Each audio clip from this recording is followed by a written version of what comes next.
참 좋은 질문인데요. 흔히 똑같은 사업을 하면서도 어떤 사업을 통해서는 굉장히 재미를 보고 또 그렇지 못한 사업도 많이 있는 걸로 보면은 사업 중에는 좋은 사업, 나쁜 사업이 있는 거 아닌가라고 생각을 합니다. 그 보다 구체적으로 어떤 게 과연 좋은 사업이냐? 좋은 사업은 사회 유익을 주면서 사회 유익을 준다는 것은 사회에 많은 가치를 갖다가 창출해 주면서 또한 동시에 이익을 많이 내는 사업이 좋은 사업이고 사회는 많은 그런 그 가치를 갖다가 창출해 주지만은 사업 자체가 손해를 본다면은 그 사업은 좋은 사업이다라고 보기에는 좀 그런 거죠. 여러 가지 이유가 있을 겁니다.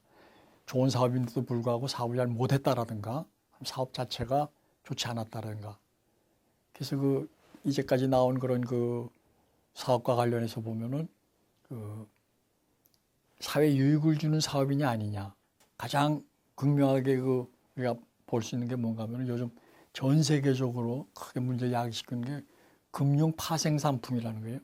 금융 파생 상품을 다루는 사업이다라는 것은 그 자체가 제로섬이기 때문에 그걸 많이 하면 할수록 사회에 행하는 것만큼 계속 사회 부담을 갖다 주는 겁니다.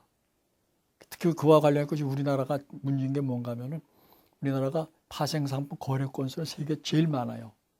이건 좀 쉽게 쉽게 그냥 좀 얘기한다면은 노력 안 하고서 공짜로 돈 벌겠다는 심보를 가진 사람이 많다라는 그런 의미로도 이해를 합니다. 그러니까 사업은 모름지기 사회이익을 주는 사업을 옳은 방법을 통해서 이익을 많이 내는 사업이래야 참으로 좋은 사업이다라고 볼 수 있는 겁니다. 네.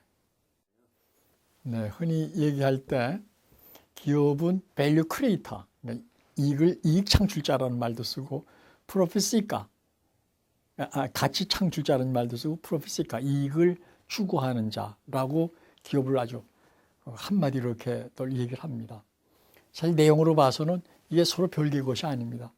기업은 사회에 가치를 많이 창출해 주면서 가장 많이 창출한다는 얘기는 뭔가 하면은 기업 활동하면서 사용한 가치보다 더 많은 가치를 사회에 더 줘야 된다는 그런 의미입니다.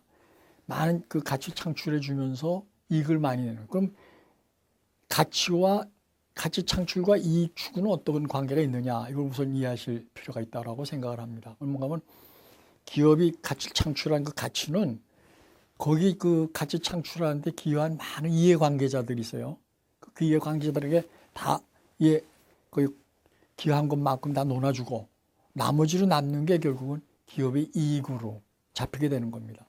그러다 보니까 가치를 많이 창출한 것 중에서 이해관계 다 논아주는데 내 몫이 없다 하는 얘기는 사회에 크게 유익을 줬지만은 기업으로서는 별로 이익이 없는 경우가 있는 겁니다. 이런 경우는 대개 어떤 경우 하면은 소위 퍼블릭 유틸리티라는 공익성 있는 그런 제품이나 서비스를 다루는 사업에서 이루어지게 됩니다. 그런 경우에 대개 사기업이 아닌 공기업 형태로 하는 것이 바람직한 접근 방법이 되는 겁니다. 네.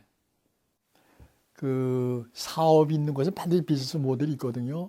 비즈니스 모델이 존재하기 마련. 왜냐하면 비즈니스 모델은 말 자체가 이익을 내는 논리, 이익을 내는 방식, 이익을 내는 틀 이런 의미를 다 갖고 있기 때문에 기업은 결국은 사업을 왜 하느냐? 이익을 내기 위해서 하는 거거든요. 그러면 그 이익을 내기 위한 방식이 뭐냐? 그러니까 비즈니스 모델이 반드시 있는 겁니다. 근데 왜 이제까지 그런 비즈니스 모델의 말이 널리 사용되지 않았느냐? 이렇게 학자들 보면은 1950년대 한 두 사람이 비즈니스 모델의 말을 썼다라는 그런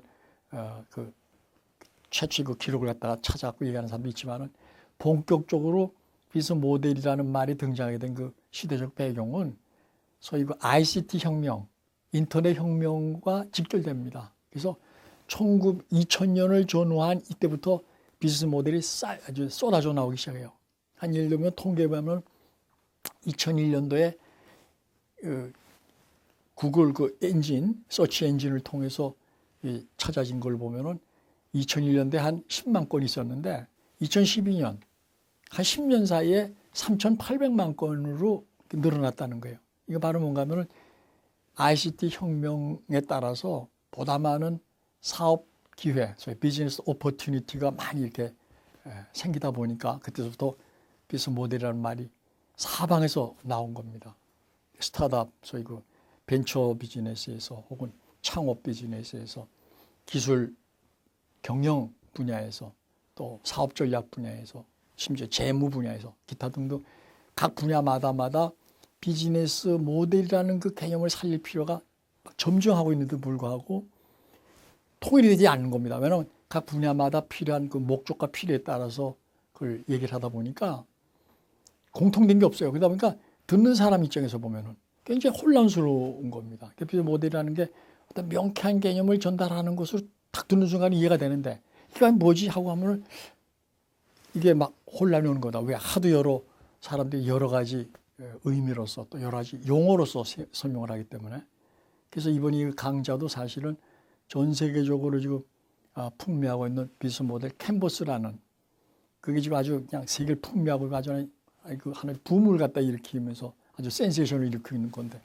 그것이 갖는 장점을 최대한 살리면서 그것이 갖고 있는 단점을 극복하기 위한 그 얘기는 뭔가 하면 이론에 앞으로 들으시면 아시겠지만 이론에 기초한 비즈니스 모델 디자인, 이노베이션, 이밸리에이션 하는 그런 그 툴로서 개발된 것이 바로 비즈니스 모델 스키마 이번 이 강좌의 핵심 주제인 겁니다. 그래서 앞으로 강의가 진행됨에 따라서 비즈니스 모델 스키마 한국말로 하면 비즈니스 모델 설계론이라는 것이 뭐를 함축하고 있고 얼마만큼 실제 우리 비즈니스 사업을 다루는데 얼마만큼 유용하게 활용될 수 있는가 하는 것은 아마 이런 데 들어보시면 이제 이해가 되실 것으로 생각을 합니다. 기대해 주십시오.